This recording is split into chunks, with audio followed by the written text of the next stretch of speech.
சில பேரை இப்படி சொல்றது உண்டு, அடுத்தவங்களை அனுசரிச்சு நடந்துக்க தெரியல, அவன் என்ன சார் மனுஷன் அப்படிம்பாங்க. சக மனிதர்களோட எப்படி பழகிறது அப்படின்னு தெரியாததுனாலேயே பல பேர் இன்னைக்கு சங்கடப்பட்டுக்கிட்டு இருக்கிறாங்க. வசதி வாய்ப்பெல்லாம் சரியா இருக்கும், ஆனா வாழ்க்கை சரியா இருக்காது. இன்னொருத்தர்கிட்ட எப்படி பேசுறது பழகிறதுங்கிறது தெரியாததுனாலதான் இந்த அவஸ்தை. சரி, இந்த அவஸ்தை இல்லாம வாழறது எப்படி? இதுக்கு அனுபவசாலிகள் சில வழிமுறைகளை சொல்றாங்க. அதெல்லாம் என்னென்னங்கிறத இப்ப தெரிஞ்சுக்குவோம். முதல்ல நம்ம நாக்கு நம்ம கண்ட்ரோல்ல இருக்கணும். வார்த்தைகளை கொட்டி விட்டு அதுக்கப்புறம் அள்ள முடியாம கடந்து கஷ்டப்படக்கூடாது. எப்படி பேசுறோங்கிறதும் முக்கியம், பேசுறப்ப எப்படி முகத்தை வச்சிருக்கிறோங்கிறதும் முக்கியம். அன்பா பேசினாலும் நல்லா இருக்கும். அப்படி பேசுறப்ப ஆதரவா அவர் தோள் மேல ஒரு கையை போட்டுக்கிட்டு பேசினா இன்னமும் நல்லா இருக்கும். ரெண்டாவது விஷயம், இன்னொருத்தர்கிட்ட பேசுறப்ப வாக்குறுதிகளை அள்ளி வீசக்கூடாது. கொடுக்கற வாக்குறுதி குறைச்சலா இருக்கணும். அப்படி கொடுத்த வாக்குறுதியை கண்டிப்பா நிறைவேற்றணும். நாம ஒருத்தரை பாராட்டுறோம் அல்லது அவரை பத்தி அபிப்பிராயம் சொல்றோம்னா அது ஆக்கப்பூர்வமா இருக்கணும். நம்ம பாராட்டு அல்லது விமர்சனம் அடுத்தவருடைய முன்னேற்றத்துக்கு உதவுறது மாதிரி இருக்கணும். நாம சொல்றதை கேட்டுட்டு அவன் தலையில கையை வச்சுட்டு உட்காந்துடக்கூடாது. எப்பவும் உற்சாகமா இருக்கணும், முகம் அலர்ச்சியா இருக்கணும். மனுஷன் இருந்தா வருத்தம், கவலை, ஏமாற்றம் எல்லாம் இருக்கதான் செய்யும். அதெல்லாம் மனசுல இருக்கட்டும். அந்த வருத்தமும் கவலையும் ஏமாற்றமும் சேர்ந்துகிட்டு நம்ம முகத்துல இருக்கிற மலர்ச்சியை மூடி மறைக்கிறதுக்கு நாம இடம் கொடுத்துடக்கூடாது. எந்த விஷயத்த பத்தி யாருகிட்ட பேசினாலும் வெளிப்படையா பேசணும், திறந்த மனசோட பேசணும். மூடி மறைச்சி முன்னு மூங்கிக்கிட்டு இருக்கக்கூடாது. இன்னொருத்தர்கிட்ட பேசுறப்போ விவாதம் பண்ணுங்க, அது தப்பு இல்லை. ஆனா வாதாடிக்கிட்டு இருக்கக்கூடாது. அதாவது என்ன சொல்றாங்கன்னா, டிஸ்கஸ் பண்ணலாம், ஆர்கியூ பண்ணக்கூடாதான். நம்ம கிட்ட இருக்கிற நல்ல குணங்களை நாம எடுத்து சொல்லிட்டு இருக்கக்கூடாது. அந்த நல்ல குணங்களே நம்மளை பத்தி எடுத்து சொல்லணும். அது மாதிரி நடந்துக்கணும். அதே மாதிரி அடுத்தவங்க கிட்ட உள்ள கெட்ட குணங்களை பத்தி அவசியம் இல்லாம நாம பேச வேண்டியதில்லை. உங்களை பத்தி யாராவது தப்பா பேசுறாங்களா, அப்படி அவங்க பேசுறதுல உண்மை இல்லையா அப்படின்னா அதை நீங்க பொருட்படுத்த வேண்டியதில்லை, விட்டுடலாம். அது தானா போயிடும். ஒரு 4-5 பேரோட பேசிக்கிட்டு இருந்தீங்கன்னா எல்லாருக்கும் முக்கியத்துவம் கொடுங்க, யாரையும் அலட்சியப்படுத்தாதீங்க. தமாஷா பேசலாம், ஆனா உங்க தமாஷ் அடுத்தவங்களை கேலி பண்றதா இருக்கக்கூடாது. நமக்கு கிடைக்க வேண்டியது கிடைக்கலையே அப்படிங்கிற தவிப்பு நம்ம கிட்ட இருக்கக்கூடாது, அது தேவையில்லை. உங்க செயல்பாடுகள் தெளிவா இருக்கட்டும், பாராட்டு தானா உங்களை தேடிட்டு வரும். இன்னொரு மனுஷனுடைய மனசுல கௌரவமான ஒரு இடத்த பிடிக்கணும்னா நாம இந்த குணத்தை எல்லாம் நம்ம கிட்ட வளர்த்துக்கணும். இதெல்லாம் அனுபவசாலிகள் சொல்லி இருக்கிற குறிப்புகள். இந்த குறிப்புகளை சரியா புரிஞ்சுக்கணும், அது முக்கியம். தப்பா புரிஞ்சுக்கிட்டா என்ன ஆகும் தெரியுமா? இத கேளுங்க. ஒருத்தர் வந்தார், சார் அடுத்தவங்க தோள் மேல கைய போட்டுக்கிட்டு அன்பா பேசணும்னு சொன்னீங்க, அப்படிதான் பேசினேன். அவரு முதுக கூட தட்டி கொடுத்தேன், என் வேலை போயிடுது சார், வீட்டுக்கு அனுப்பிச்சுட்டாங்க அப்படின்னார். யாருகிட்ட அப்படி பேசுனீங்கன்னு கேட்டோம். என் முதலாளி கிட்ட சார் அப்படிங்கிறார் ரொம்ப சோகமா. 1816ஆம் வருஷம் செப்டம்பர் மாசம் 11ஆம் தேதி பிரான்ஸ் தேசத்துல உள்ள ஒரு மருத்துவமனை. அங்க ஒரு இளம் டாக்டர் கொஞ்ச நாளைக்கு முன்னாடிதான் அந்த ஆஸ்பத்திரியில புதுசா வேலைக்கு சேர்ந்திருக்கிறார். அவரு பேரு ரெனே லெனக். அவரு அன்னைக்கு காலையில அந்த மருத்துவமனையில அப்படியே ரவுண்ட்ஸ் வந்துகிட்டு இருக்கிறார். வார்டுல ஒரு படுக்கையில ஒரு இளம் பெண் படுத்திருக்கிறா. அந்த பொண்ணுக்கு இருதய நோயா இருக்கலாம்ங்கிறது மற்ற டாக்டர்கள் சந்தேகம். அந்த காலத்துல எல்லாம் ஒருத்தருடைய இருதய துடிப்பை தெரிஞ்சுக்கணும்னா நோயாளியின் மார்புல டாக்டர் காதை வச்சு பார்த்துதான் தெரிஞ்சுக்கிறது வழக்கம். ஆனா இந்த பெண்ணும் இளம் பெண், அந்த டாக்டரும் புதுசா சேர்ந்திருக்கிறவர். அதனால பரிசோதனை பண்ண தயங்கினார். கொஞ்ச நேரம் யோசனை பண்ணார். திடீர்னு ஒரு ஞாபகம் வந்தது அவருக்கு. அதாவது அன்னைக்கு விடியற் காலையில தோட்டத்துல அப்படி வாக்கிங் போயிட்டு இருந்தப்போ சின்ன பசங்கள்லாம் ஒரு மரக்கட்டையை வச்சு விளையாடிட்டு இருந்தாங்களாம். அதை அவர் பார்த்திருக்கிறார். அது என்ன விளையாட்டுனா, ஒரு நீளமான மரப்பலகை, அதுல ஒரு முனையில ஒரு பையன் தன்னுடைய காதை வச்சுக்கிட்டு இருக்கிறான், மறுமுனையில இன்னொரு பையன் அந்த மரப்பலகையை ஒரு ஆணியால கீறிட்டு இருக்கிறான்.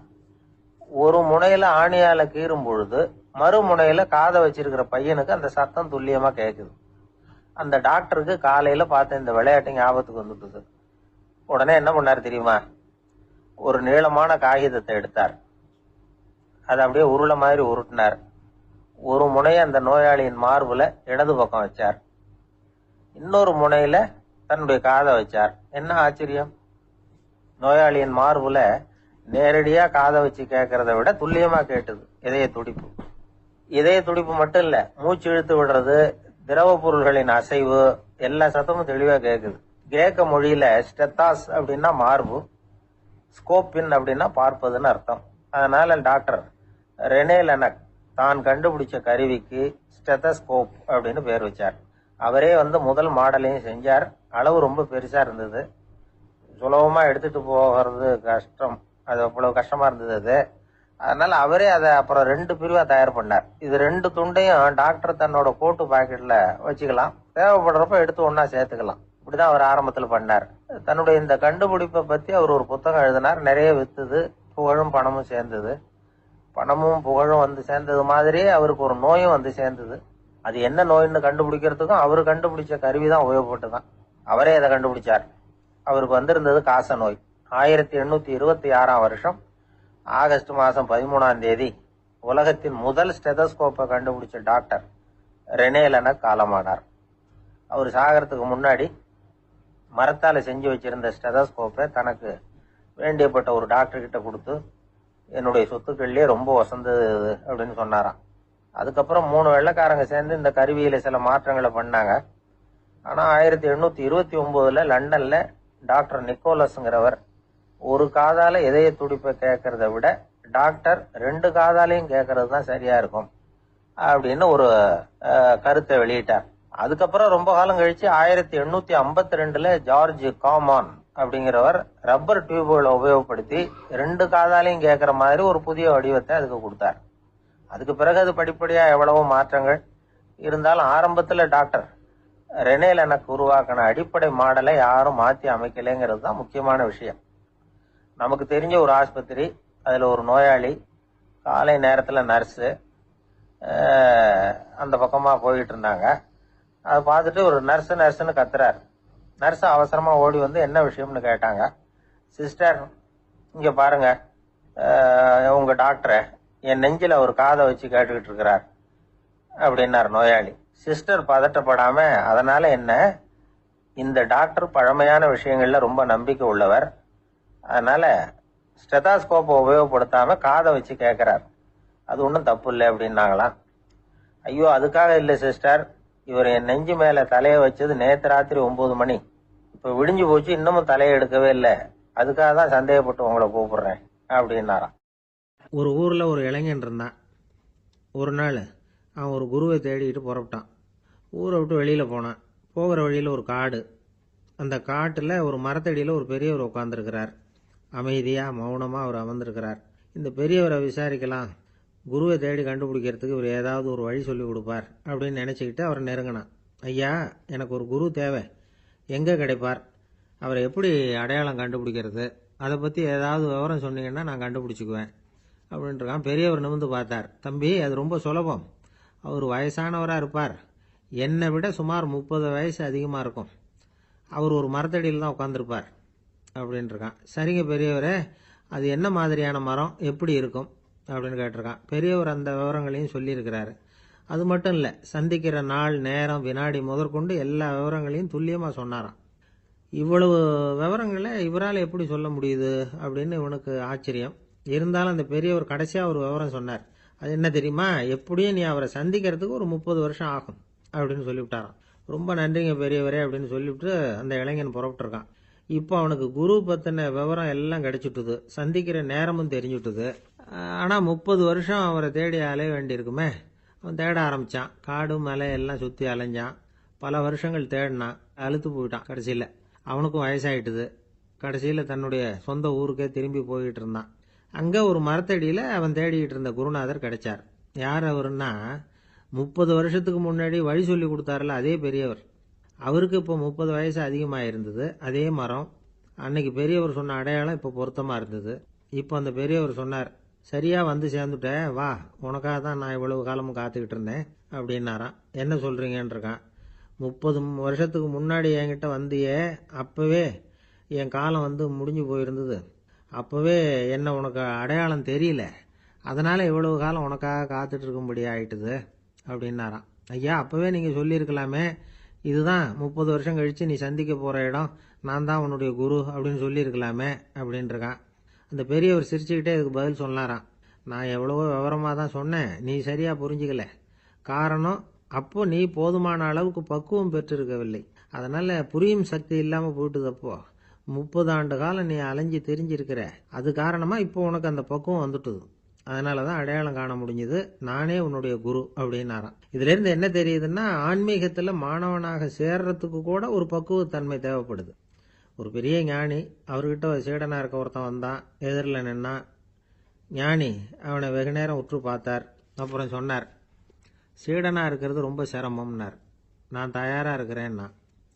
அது இன்னமும் சிரமமாச்சே, இங்கே குருவா இருக்கிறது மட்டுமே சுலபம் அப்படின்னாராம். அப்படின்னா நான் குருவாவே ஆயிடுறேன் அப்படின்னானா. இது போலவே இந்த காலத்தில் கதை ஒன்று உண்டு. ஒரு பள்ளிக்கூடத்தில் வகுப்பு ஆசிரியர் மாணவனை திட்டிக்கிட்டு இருந்தார். டேய், நீ 100க்கு 10 மார்க்கு தான் வாங்கிட்டு இருக்க.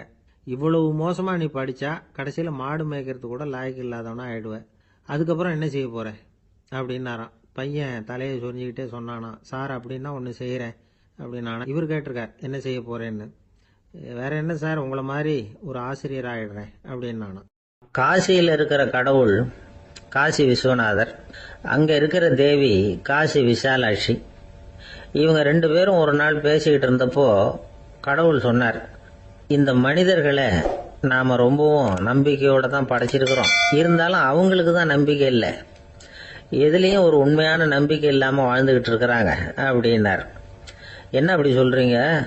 அதோ பாருங்க, எவ்வளவு பேர் காசியை தேடிட்டு கங்கையில் குளிச்சுக்கிட்டு இருக்கிறாங்க.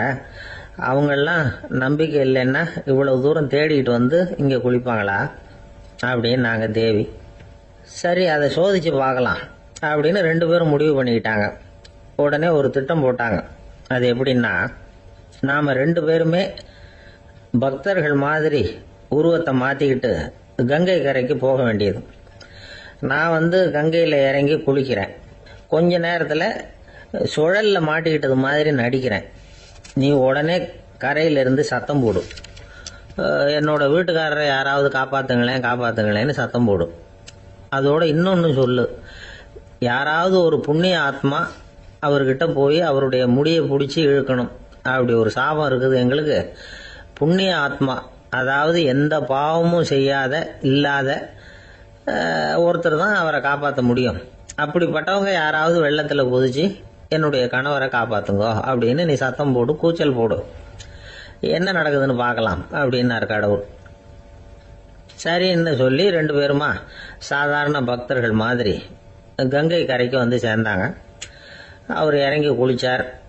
திட்டம் போட்டது மாதிரியே சுழலில் மாட்டிக்கிட்டது மாதிரி கத்துனார்.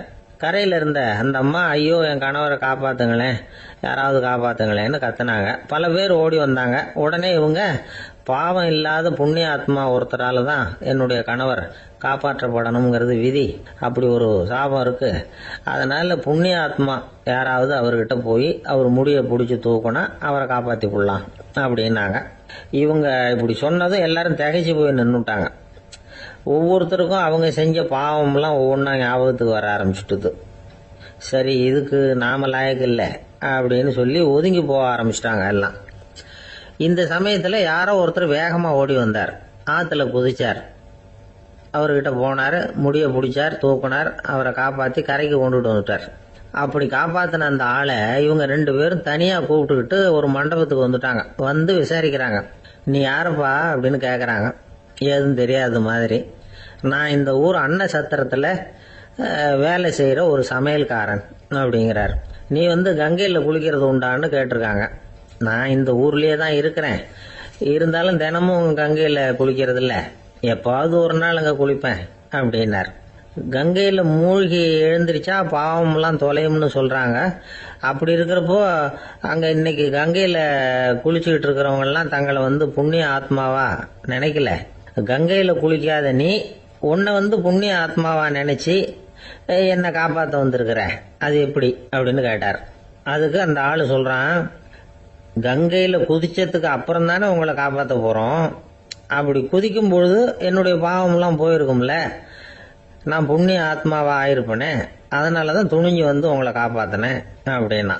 கடவுளும் தேவியும் அவனுக்கு காட்சி கொடுத்தாங்களாம். இப்படி ஒரு கதை உண்டு. அதாவது கங்கையில குளிச்சுக்கிட்டு இருக்கிறவங்களுக்கே தங்களுடைய பாவம் போகுங்கிற நம்பிக்கை பரிபூர்ணமா இல்லை. குளிக்காத ஒருத்தனுக்கு அந்த நம்பிக்கை இருந்தது. அதனால அவனால கடவுளை பார்க்க முடிஞ்சது. கடவுளை நாமளும் பார்க்க முடியுமா முடியாதா அப்படிங்கிற குழப்பம்லாம் நமக்கு வேண்டியதில்லை. நம்பிக்கையோட வாழணுங்கிற உண்மையை மட்டும் இந்த கதையிலேருந்து புரிஞ்சுக்கிட்டா போதும். ஏன்னா இந்த கதையை கேட்டுட்டு ஒரு நண்பன் குதர்க்கமா ஒரு கேள்வி கேட்டான். ஏன் சார், கங்கையில் குளிச்சா பாவம் போயிடும்னு சொல்றீங்களே, நான் எனக்கு வேண்டாத ஒருத்தனை அழைச்சிட்டு போய் கங்கையிலேயே தள்ளி விட்டுட்டு அதுக்கப்புறம் அங்கேயே முழுக்க போட்டுட்டு நான் செஞ்ச பாவத்தை அதுலேயே கழுவி விட்டுட்டு மறுபடியும் உங்ககிட்ட வந்துடுறேன்னு வச்சுக்கோங்க, நீங்கள் என்னை புண்ணிய ஆத்மான்னு ஏற்றுக்குவீங்களா அப்படிங்கிறான். ஆள் கொஞ்சம் அசந்தான் நம்மளே அங்கே அழைச்சிட்டு போனாலும் போயிடுவான். ஒரு மனுஷனுக்கு 3 விதத்தில் கர்வம் உண்டாகிறதுக்கு வாய்ப்பு உண்டு. பணம், பதவி, புகழ். பணம் அதிகமாக வந்தால் கர்வம் வரலாம், பதவி பெருசாக வந்துட்டுதுன்னா கர்வம் வரலாம், புகழ் அதிகமாக போனாலும் கர்வம் வரலாம். இந்த 3 வகையான கர்வத்துக்கும் இடம் கொடுக்காம இருக்கிறாங்க பாருங்க, அவங்க தான் சிறந்த மனிதர்கள். ஒரு பெரிய பொறுப்பில் இருக்கிறவங்களுக்கு கர்வம் வந்துடக்கூடாது. அப்படி வந்துட்டுதுன்னா அது எல்லாருக்கும் இடைஞ்சல். ஒரு ராஜா இருந்தார். அவர் ஒரு நாள் தன்னுடைய தலைநகரத்தை சுற்றி வந்துகிட்டு இருந்தார். ஒரு இடத்துல ஒரு அழகான நிலத்தை பார்த்தார். ஆஹா, இந்த இடத்துல நமக்குன்னு ஒரு மாளிகையை கட்டினா எவ்வளவு நல்லா இருக்கும் அப்படின்னு நினைச்சார். ராஜா நினைச்சா அது முடியாத காரியமா? சரி, இந்த நிலம் யாருக்கு சொந்தம்னு விசாரிங்க அப்படின்னார் பக்கத்தில் இருந்தவங்க கிட்ட. அவங்கெல்லாம் ஓடி போய் விசாரிச்சாங்க. அந்த இடம் ஒரு வயசான கிழவிக்கு சொந்தம், வயசான அம்மாவுக்கு சொந்தமா. அந்த அம்மா தான் அதில் ஒரு குடிசையை போட்டு குடியிருந்துட்டு இருக்கிறாங்க. சரி, அந்த நிலத்துக்கு ஒரு விலையை நிர்ணயம் பண்ணி அதை அந்த வயசான அம்மா கிட்ட கொடுத்துருங்க அப்படின்னு உத்தரவு போட்டார் ராஜா. ஆனால் அந்த அம்மா இது எங்கள் பூர்வீக இடம், இதை விற்க மாட்டேன் அப்படின்னு சொல்லிவிட்டுது. சரி, 2 பங்கு விலை கொடுக்குறோம்னு சொல்லி பாருங்க அப்படின்னாங்க. அப்படியே சொன்னாங்க அரண்மனை ஆட்கள். அதுக்கும் சம்மதிக்கல அந்த அம்மா. இதை கேள்விப்பட்டதும் ராஜாவுக்கு கோபம் வந்துட்டுது. தன்னுடைய ஆளுங்களை கூப்பிட்டார். போய் அந்த குடிசையை பிரிச்சேரிங்க, காசுலாம் ஒன்றும் கொடுக்காதீங்க அப்படின்னு கத்தினார். அவ்வளவுதான். அடுத்த நிமிஷம் அரண்மனை ஆசாமிகள் போனாங்க, குடிசையை பிரித்து எரிஞ்சாங்க. அந்த வயசான அம்மா இருக்கு, அதுவும் அந்த இடத்த விட்டு துரத்தி விட்டாங்க. அந்த இடத்துல ஒரு அரச மாளிகையை கட்டி முடிச்சுட்டாங்க. அந்த வயசான அம்மா பாவம், ராஜாவே இப்படி பண்ணா யாருக்கிட்ட போய் முறையிட முடியும்? ஒரு ஞானி இருந்தார், அவர்கிட்ட போய் சொன்னாங்க. அவரு இவங்க சொன்னதை கேட்டு மனசுல வச்சுக்கிட்டார். ஒரு நாள் அந்த ராஜாவே இந்த ஞானியை கூப்பிட்டார். புதுசா ஒரு மாளிகை கட்டி இருக்கிறேன், வந்து பாருங்கன்னு. சரின்னு சொல்லி இந்த பெரியவர் ஒரு நாள் இந்த மாளிகைக்கு போனார். சும்மா போகல, ஒரு கழுதையையும் ஓட்டிகிட்டு போனார். கொஞ்சம் சாக்குகள், வெத்து சாக்கு, அதையும் எடுத்து கழுதை முதுகில் போட்டு கழுதையை ஓட்டிகிட்டு போறார். ராஜா பார்த்தார். அவருக்கு இது ஆச்சரியமா இருந்தது. என்ன இது, மாளிகைக்கு வந்துட்டு போங்கன்னு கூப்பிட்டா கழுதை சாக்கு இதெல்லாம் கொண்டு வராரு, ஒன்றும் புரியலையேன்னு நினைச்சார். எதுக்காக இதெல்லாம்னு கேட்டார். அரசருடைய தோட்டத்திலிருந்து கொஞ்சம் மண் எடுத்துட்டு போறதுக்கு ஆசைப்படுறேன், அதுக்கு நீங்க அனுமதி கொடுக்கணும் அப்படின்னு இவர். இது என்ன வேடிக்கையான கோரிக்கையா இருக்குது அப்படின்னு நினைச்சார் ராஜா. இருந்தாலும் மண்ணு தானே கேட்கிறாரு, எடுத்துட்டு போகட்டுமே அப்படின்னு நினைச்சார். சரின்னு அனுமதி கொடுத்தார். அந்த பெரியவர் தோட்டத்துக்கு போனாரு, மண்ணை வெட்டினார், சாக்கில் போட்டு நிரப்புனாரு. ராஜாவை கொஞ்சம் கிட்ட வாங்கன்னு கூப்பிட்டார். இந்த மண் மூட்டையை தூக்கி கழுதையோட முதுகில் வைக்கணும், கொஞ்சம் உதவி பண்ணுங்கன்னார். ஓ பண்றேனே அப்படின்னு சொல்லி ராஜா கிட்ட போனார். மூட்டையை தூக்கி பார்க்கறாரு, முடியல, திணறி போயிட்டார். இப்போ அந்த ஞானி பேசினாராம். அரசே, இந்த ஒரு சாக்கு மண்ணையே உங்களால தூக்க முடியல, அந்த கிழவிகிட்ட இருந்து அந்த அக்கிரமமா அபகரிச்ச இந்த தோட்டம் பூராவையும் சுமக்கணும்னு ஆசைப்படுறீங்களே, அது உங்களால முடியுமா அப்படின்னு கேட்டாராம். ராஜா யோசனை பண்ண ஆரம்பிச்சார். தன்னுடைய செயலுக்காக வருத்தப்பட்டாராம். அந்த வயசான அம்மாவை உடனடியாக வரவழைச்சார். தாயே, தப்பு பண்ணிட்டேன், என்னை மன்னிச்சுக்குங்க, இன்னையிலிருந்து இந்த மாளிகையும் தோட்டமும் உங்களுக்கு தான் சொந்தம் அப்படின்னு சொல்லிவிட்டாராம். போறப்ப இந்த உலகத்திலிருந்து என்னத்தை எடுத்துட்டு போக போறோம், அதனால ரொம்பவும் அலட்டிக்க வேண்டியதில்லை, கர்வப்பட வேண்டியதில்லை அப்படிங்கிறது ஒரு பெரிய உபதேசம். ஒரு பெரிய மனுஷன் சாக கிடந்தார், ரொம்பவும் அழுதாரு. ஏன் அழறீங்க அப்படின்னு கேட்டாங்க சுத்தி இருந்தவங்க. நான் சாகிறதுக்காக கவலைப்படலை, நான் நம்ம ஜனங்களுக்காக எவ்வளவோ காரியம்லாம் செஞ்சுக்கிட்டு வந்தேன். நான் செஞ்சுக்கிட்டு வந்த சேவையை இனிமே யாரு செய்ய போறாங்க, அது யாரால முடியும், அதை நினைச்சுதான் அழறேன் அப்படின்னாராம். ஒருத்தர் முன்னாடி வந்தார். அதுக்காக நீங்க கவலைப்படாதீங்க, உங்க சேவையை தொடர்ந்து செய்யறதுக்கு என்ன மாதிரி இளைஞர் பட்டாலும் தயாரா இருக்கு, இருந்தாலும் எங்க கவலை என்னன்னா அப்படின்னு இழுத்தார். என்ன சொல்லுங்கன்னு கேட்டார் அவர். நீங்க இதுவரைக்கும் என்ன சேவை செஞ்சுக்கிட்டு வந்தீங்க, அதுதான் எங்களுக்கு இன்னமும் புரியாத புதிரா இருக்கு அப்படின்னாராம் அவரு. ஒரு நண்பர் சினிமா படம் தயாரிக்கிறவர், அவர்கிட்ட ஒரு நாள் பேசிக்கிட்டு இருந்தேன். அது எப்படி சார், நீங்க எடுக்கிற எந்த படமும் கையை கடிக்காத அளவுக்கு எடுத்துடுறீங்களே, அது எப்படின்னு கேட்டேன். அது ஒன்றும் பெரிய விஷயம் இல்லை சார். பெண்களுக்குன்னு சில உருக்கமான காட்சிகள், இளைஞர்களுக்குன்னு சில நடனங்கள், அடிதடி காட்சிகள், அப்புறம் வயசானவங்களுக்குன்னு சில ஆன்மீக காட்சிகள், சின்ன பிள்ளைங்களுக்கு சிரிப்பு, இப்படி எல்லாமும் சேர்த்து நான் படம் எடுக்கிறேன். மசாலா படம்னு பேரு. இது ரொம்ப பெருசா இல்லைன்னாலும் ஓரளவுக்கு சுமாரா ஓடிரும், கையை கடிக்காது அப்படின்னார். இது ஒரு உத்தி. சில பத்திரிகை ஆசிரியர்களும் இந்த உத்தியை கையாளுறது உண்டு. இந்த உத்திக்கு பார்னம் உத்தி அப்படின்னு பேரு. பார்னம் எஃபெக்ட் அப்படின்னு சொல்லுவாங்க. அதாவது ஃபீனியஸ் டி பார்னம் அப்படின்னு ஒருத்தர் அமெரிக்காவில் இருந்தாராம். அதாவது 19ஆம் நூற்றாண்டுல அமெரிக்காவில் கொடிகட்டி பறந்த ஒரு சர்க்கஸ் நிறுவனத்தின் அதிபர் அவர். இந்த உலகத்துல ஒவ்வொரு நிமிஷமும் ஒரு ஏமாளி பறந்துகிட்டே இருக்கிறான் அப்படிங்கிறது அவருடைய சித்தாந்தம். ஒவ்வொருத்தரையும் திருப்திப்படுத்துற அளவுக்கு அம்சங்களை கொஞ்சம் கொஞ்சமா கலந்து கேளிக்கை நிகழ்ச்சிகளை நடத்தினதுதான் அவருடைய மகத்தான வெற்றிக்கு காரணம். அதனால அந்த உத்தியை யாரு கடைபிடிச்சாலும் சரி, அதுக்கு பார்னம் உத்தி அப்படின்னு பேர் வந்துட்டுது. ஜோசியம் சொல்றவங்களுக்கும் இந்த உத்தி தான் கை கொடுக்குது.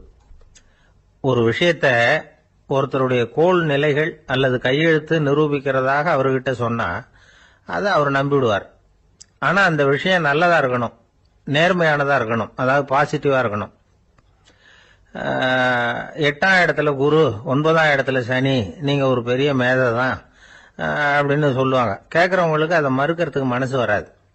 அப்படி சொல்லும் பொழுது கூடவே என்ன கொஞ்சம் முன்கோபம் அதிகமா இருக்கும், இருந்தாலும் அது உடனே மறைஞ்சிரும் அப்படின்னு சில அற்ப விஷயங்களையும் சொன்னாலும் அதையும் சரிதான்னு சொல்லி ஒத்துக்குவாங்க.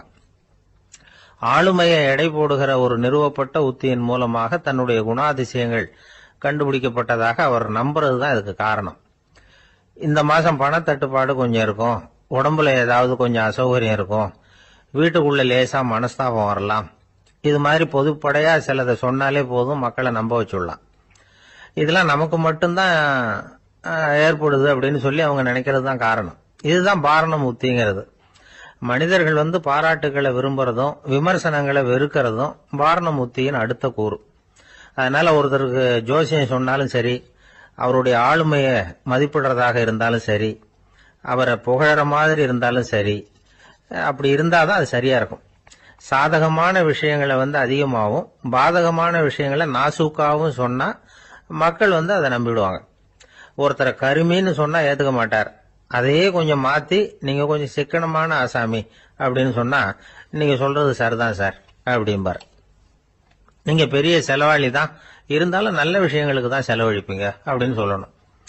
இப்படி இந்த பார்னம் உத்தியை கடைபிடிச்சு இன்னைக்கு வெற்றிகரமா காலம் தள்ளுறவங்க நிறைய பேர் இருக்கிறாங்க. இந்த உலகத்துல ஒவ்வொரு நிமிஷமும் ஒரு ஏமாளி பறந்துகிட்டே இருக்கிறான் அப்படிங்கிறது தான் ஃபீனியஸ் பார்னம் அவர்களுடைய நம்பிக்கை. அதை விட அடுத்தவங்களை ஏமாளியா நினைக்கிற மனுஷர்கள் தான் இன்னைக்கு உலகத்துல ரொம்ப அதிகம்.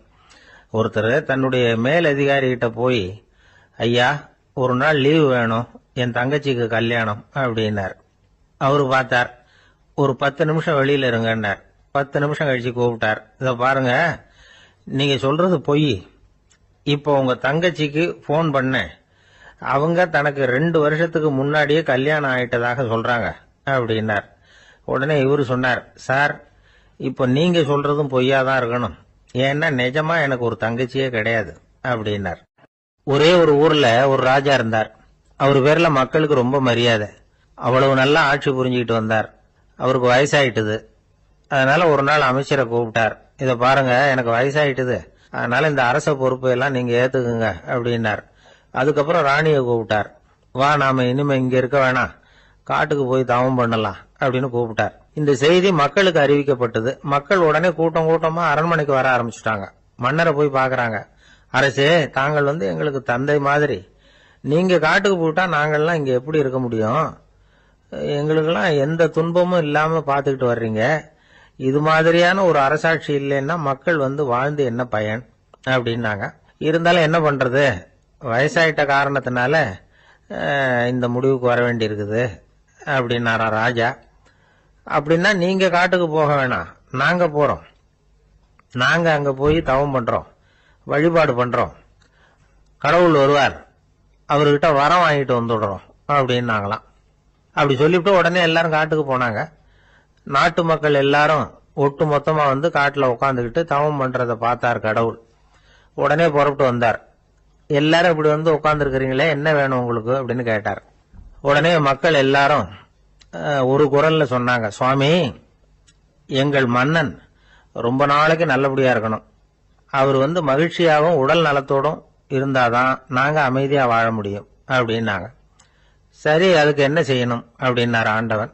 எங்க மன்னருக்கு இன்னும் ஒரு 100 வருஷம் ஆயுள கொடுங்க அப்படின்னாங்க. அவ்வளவுதானே, சரி அப்படியே ஆகட்டும் அப்படின்னு சொல்லிவிட்டு ஆண்டவன் போயிட்டார். மக்கள் மகிழ்ச்சியோட திரும்பி வந்தாங்க. மன்னா, கடவுள் வரம் கொடுத்துட்டார், நீங்க 100 வருஷம் வாழ போறீங்க அப்படின்னாங்க. இதை கேட்டதும் ராணி ராஜாவை வணங்கி நான் தவம் செய்ய போறேன் அப்படின்னு புறப்பட்டாங்க.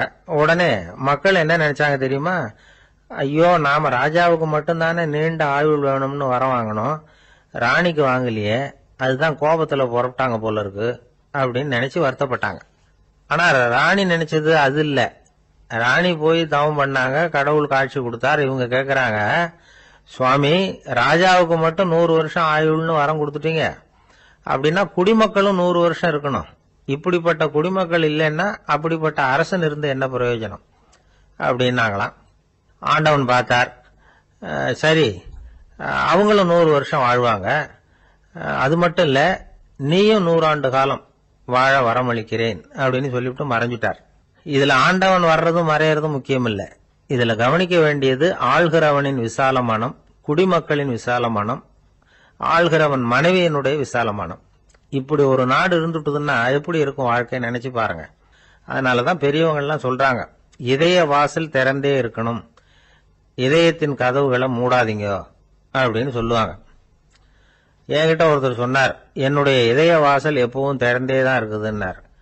எதனால் அப்படி சொல்றீங்க அப்படின்னு கேட்டோம். டாக்டரே சொல்லிவிட்டார், என்னுடைய இதயத்துல ஒரு ஓட்டை இருக்குது அப்படின்னு, வால்வு சரியில்லையா அப்படிங்கிறார். ராமகிருஷ்ணர் வாழ்ந்த காலத்துல நடந்த ஒரு நிகழ்ச்சி இது. அப்போ ஒரு ஓவியர் இருந்தாராம். அவருக்கு ஒரு ஆசை, ராமகிருஷ்ணர் படத்தை வரையணும், அதை அவர்கிட்டயே கொண்டுட்டு போய் காட்டி அபிப்பிராயம் கேட்கணும். இதுதான் அந்த ஓவியரின் ஆசை. உடனே ராமகிருஷ்ணர் படத்தை வரைஞ்சி முடிச்சார். அதை எடுத்துக்கிட்டு போனார். இவர் போன சமயம் அங்க ராமகிருஷ்ணர் சீடர்களோட உட்கார்ந்துருக்கிறார். விவேகானந்தர் அங்க இருக்கிறார். இந்த ஓவியர் கொண்டுகிட்டு போய் தான் வரைந்த ஓவியத்தை அவர்கிட்ட காட்டினார். ராமகிருஷ்ண பரமஹம்சரின் ஓவியத்தை ராமகிருஷ்ணர்கிட்டயே காட்டுறார். ராமகிருஷ்ணர் என்ன பண்ணார் தெரியுமா? அந்த படத்தை பார்த்தார். உடனே அது காலை தொட்டார். குருதேவருடைய இந்த செயல் சீடர்களுக்கு ரொம்ப வியப்பை உண்டு பண்ணிச்சு.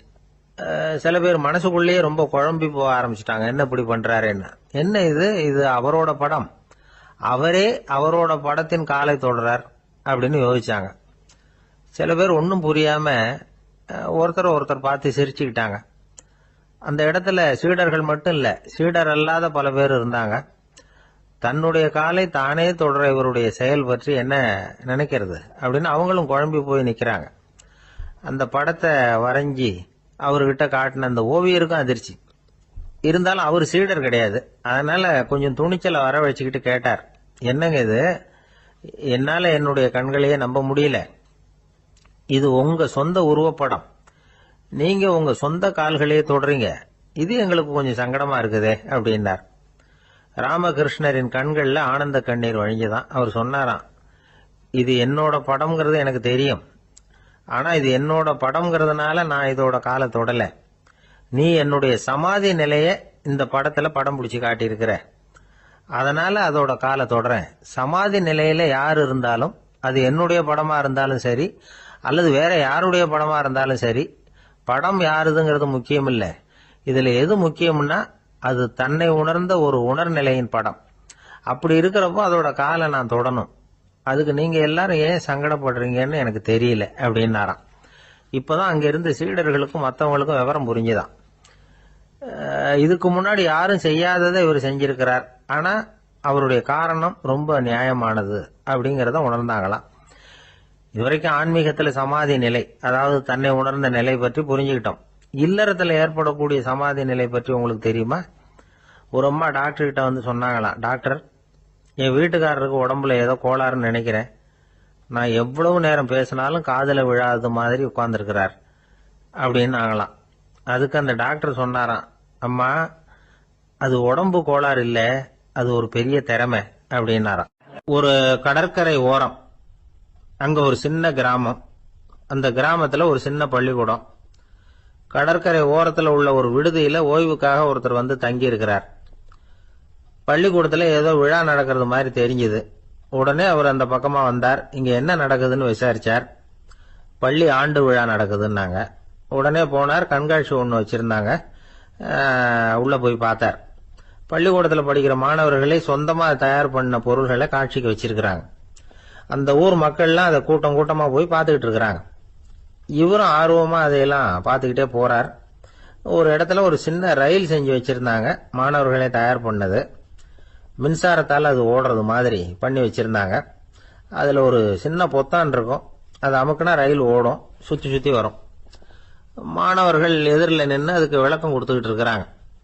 இவரு அதை கவனிச்சார். ரயில் ஓடுறத பார்த்தார். அங்க நின்றுகிட்டு இருந்த மாணவர்கள் கிட்ட விளையாட்டா கேட்டார், ஏன்பா இந்த ரயில் எதனால ஓடுது அப்படின்னு கேட்டார். இவரு, சக்தியினால ஓடுது அப்படின்னாங்க மாணவர்கள். அது என்ன சக்தின்னு கேட்டார். அதுக்கு பேரு மின்சாரம் அப்படின்னாங்க. சரி, நீங்க மின்சாரத்தை பார்த்துருக்கிறீங்களா அப்படின்னார். நாங்க பார்த்தது இல்லைங்க, ஆனா இதை செய்யறதுக்கு எங்களுக்கு உதவி பண்ண ஆசிரியர் ஒரு பட்டதாரி, ஒரு கால் அவர் பார்த்துருக்கலாம் அப்படின்னாங்க. அவர் எங்க இருக்காருன்னு கேட்டார். இதோ அழைச்சிட்டு வர்றோம்னு ஓடினாங்க. அவர் அழைச்சிட்டு வந்தாங்க. அவர்கிட்ட ஒரு பெரியவர் கேட்டார், மின்சாரத்தை நீங்க பார்த்துருக்கிறீங்களா அப்படின்னு. மின்சாரத்தை பார்க்கறதாவது நான் பார்த்ததே இல்லை. நான் பார்த்தது அது செயல்படுற விதத்தை தான். அது விளக்க வந்து எரிய வைக்குது, ரயில ஓட வைக்குது, இது மாதிரி எத்தனையோ எந்திரங்களை வந்து செயல்பட வைக்குது. ஆனா உண்மையிலேயே அது என்னன்னு எனக்கு தெரியாது. ஒருவேளை இந்த பள்ளிக்கூடத்து தலைமை ஆசிரியருக்கு தெரிஞ்சிருக்கலாம், ஏன்னா அவர் ஒரு மேல்நிலை பட்டதாரி அப்படின்னாராம் அவரு. சரின்னு போய் தலைமை ஆசிரியரை கூப்பிட்டுக்கிட்டு வந்தாங்க. அவர்கிட்டயும் இதே கேள்வி கேட்டாராம் அவரு. மன்னிக்கணும், இந்த கேள்வி இதுவரைக்கும் யாரும் என்கிட்ட கேட்டதில்லை. சக்தியை யாரும் பார்க்க முடியாது, ஆனா அது செயல்படும் விதத்தை தான் பார்க்க முடியும் அப்படின்னாராம் அவரு. இப்போ இதுவரைக்கும் கேட்டுக்கிட்டு இருந்த பெரியவர் சிரிச்சார்.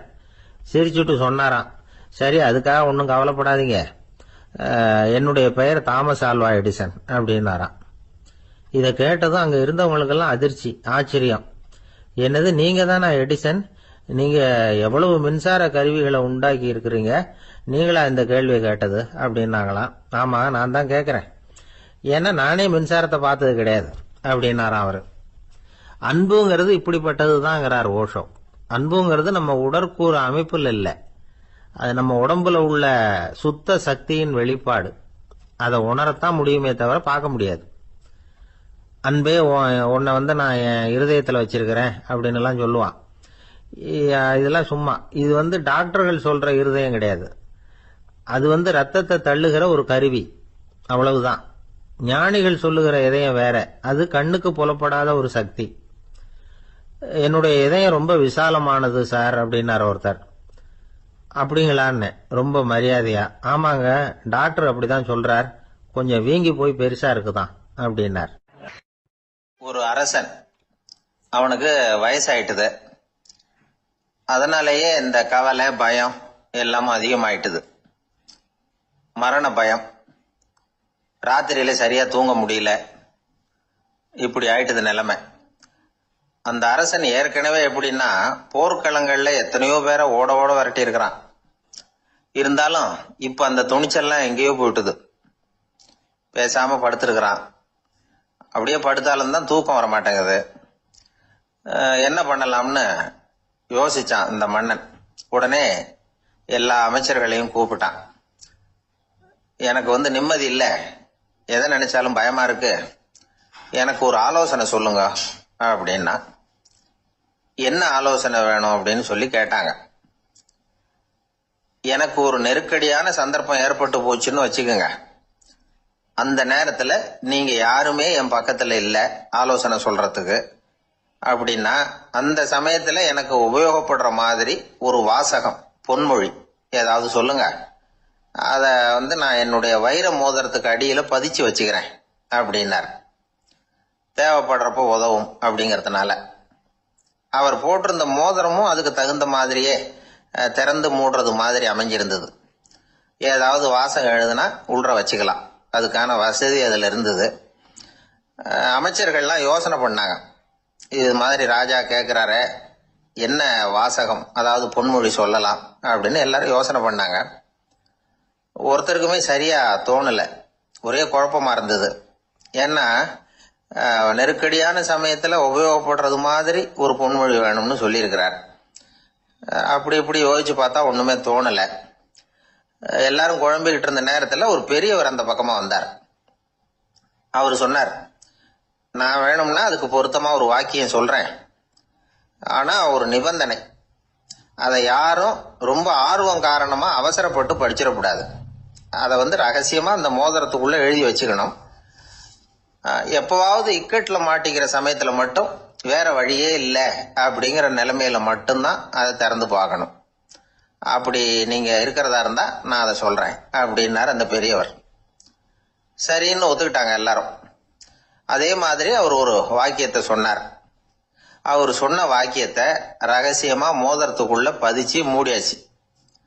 ராஜா அதை விரல்ல மாட்டிக்கிட்டார். கொஞ்ச நாள் ஆச்சு. அந்த ராஜாவுக்கு ஒரு சோதனை வந்தது. என்ன சோதனைன்னா, அடுத்த நாட்டு மன்னன் படையெடுத்துக்கிட்டு வந்துட்டான்.